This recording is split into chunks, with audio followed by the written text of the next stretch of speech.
One take, one shot. This is the Raw review where I do it immediately following Raw. So you get my raw, visceral reaction. And I think it sucked. I think this show sucked. And not because the show... Well, you know what? I take that back. I don't think the show sucked. I actually think this was a very good Raw right up until the last 2 minutes. That's when it took a nosedive. Braun Breaker lost. Let me repeat myself. Why would we do that? Why would we let Braun Breaker lose? Holy crap. CM Punk. Like, listen, I'm 46, right? So I'm an old dude. Right? I shouldn't be beating up 26-year-olds, 28-year-olds. Like, those 28-year-olds should just beat me up, all right? Like, I get it. Like, oh, no, I don't get it. I honestly don't get it.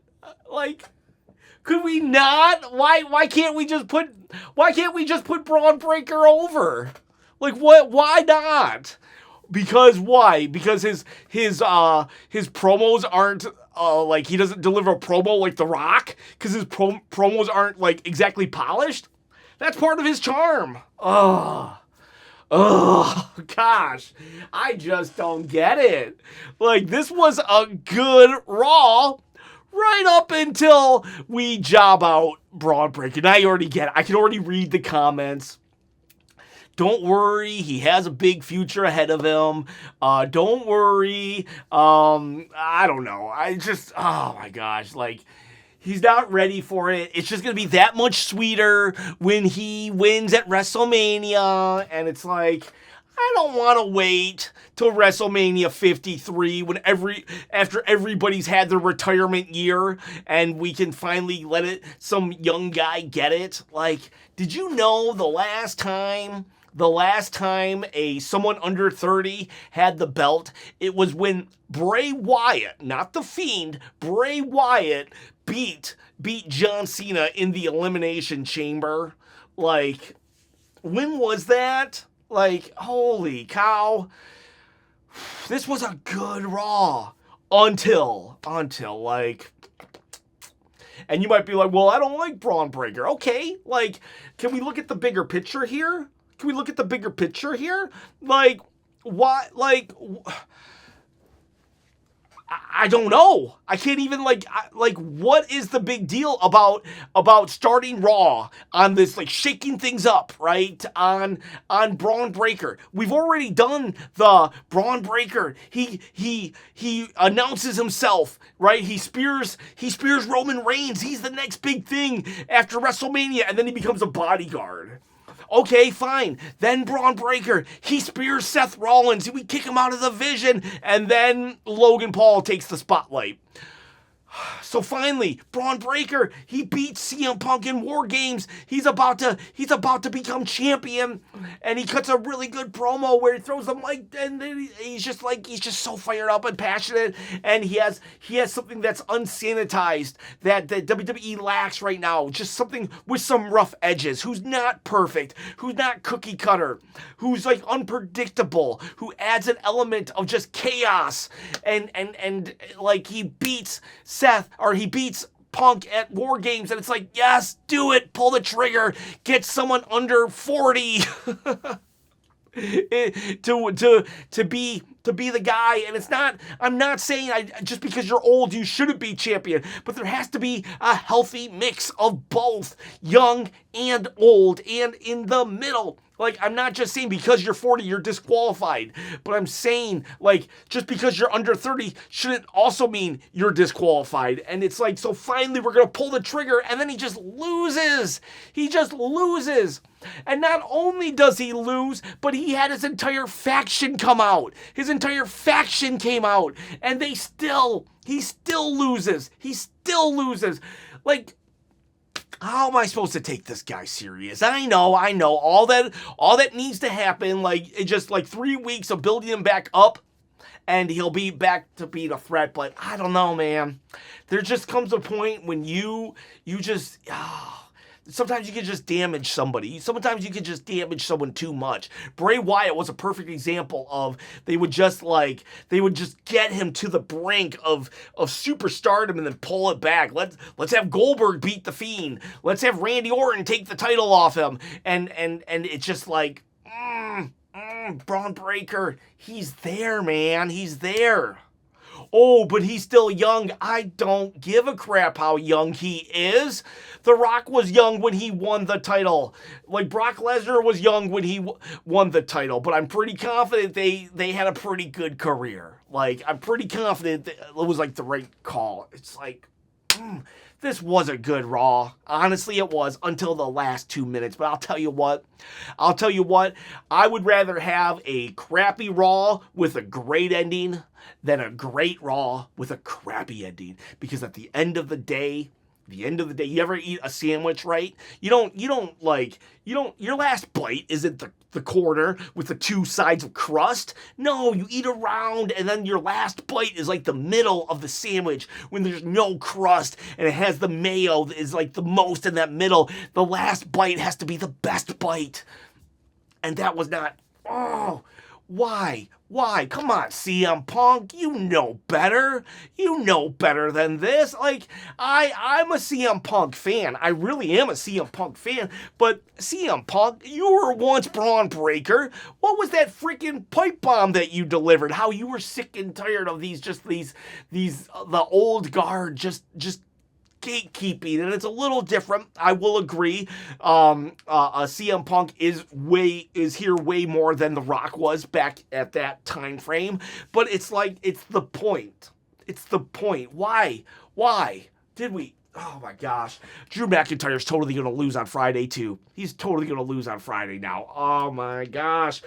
Could we, like, how cool would it be? How unpredictable would WWE be right now if Braun Breaker was the champion and Drew McIntyre was on Friday? Oh, but Chop, this was a Netflix special. You should have expected that. I expect good writing. I expect unpredictability. I expect chaos in my WWE. And no, didn't get it.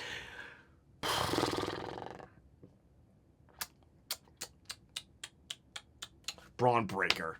Okay, Vision. The Vision has already been having a hard time connecting, honestly. Like, what's the point of the Vision? They suck. I said it. The Vision sucks. And it sucked before Seth had to leave too, honestly. Quite honestly, it sucked before Seth even had to leave. I can't wait for Braun Breaker to hit 36 and finally get the belt. And people are like, see, he just needed more time. What is NXT for? Why does NXT even exist? Like, that's where you get your time, your reps, and all that stuff. And Braun Breaker has been in the WWE system forever now. He was on NXT for like 3 years. He was tag teaming with Baron Corbin.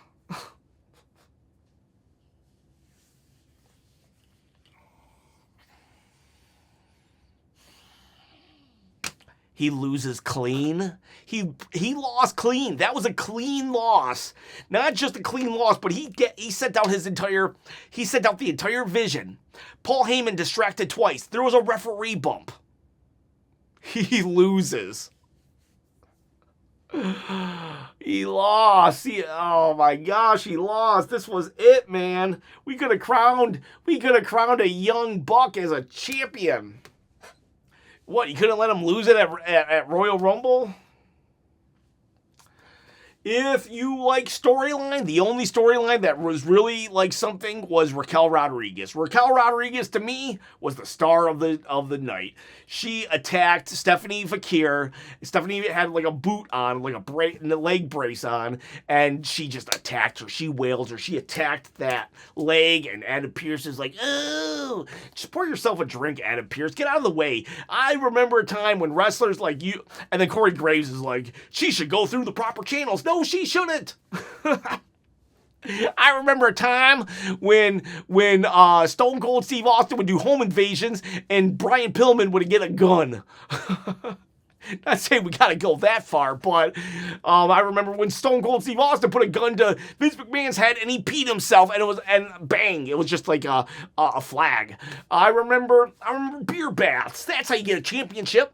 You attack, you show some ruthless aggression, but now it's like, you should just go up to Adam Pearce like Gunther did. Gunther had to walk up to Adam Pearce and said, I don't like that AJ smacked me. Can I get a match? No, you do what Raquel did. Raquel was the only proper WWE superstar tonight. She attacked Stephanie Vakir, and quite honestly, this is the most interested I've been in Stephanie now that she's been attacked. Because I want to see her now go after Raquel Rodriguez. But that's literally the only storyline that really happened. Everything else was just matches. And they were fine matches. You got the Kabuki Warriors, Asuka and Kairi versus Io and Rhea. Spoiler alert, they hugged a lot, and they won. And it's a little bit of a head scratcher in that Asuka lost before Survivor Series. Then she and Kairi lost to Lash and Nia. Then on SmackDown last week, Kairi takes the pin in an 8-woman tag match, and then this week, the Kabuki Warriors lose. It's like it's not really that exciting when you book your champions to suck and then they lose, because then it's like, yeah, I kind of thought that was happening because they kind of suck. So it's like, that's a little bit of a head scratcher, but good job, Io and Rhea.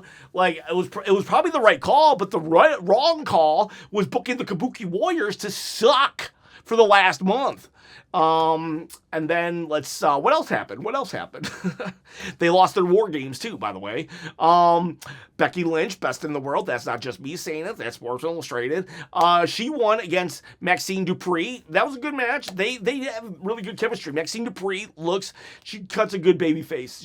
Maxine Dupree is a very good baby face. And they protected her. Becky she didn't steal the win, but she outsmarted her. There was she was in some kind of submission hold, and she got her pin without her realizing. Held on to the ropes. Good stuff there. Those matches were fine and great. Becky, I like Becky versus Maxine Dupree, actually. I like that a lot. Maxine does, she's just a really good baby face. Then what happened? So if you want matches, even the Punk Braun match was really good. If you're a CM Punk fan, this is go definitely watch that match. I'm a CM Punk fan, but how about this? If you're a CM Punk fan and not a Braun Breaker fan, go watch that match. If you're just a CM Punk fan, go watch it. But if you're a Braun Breaker fan, you might not want to watch that match. There was a botch in that match too, the Braun and Punk match.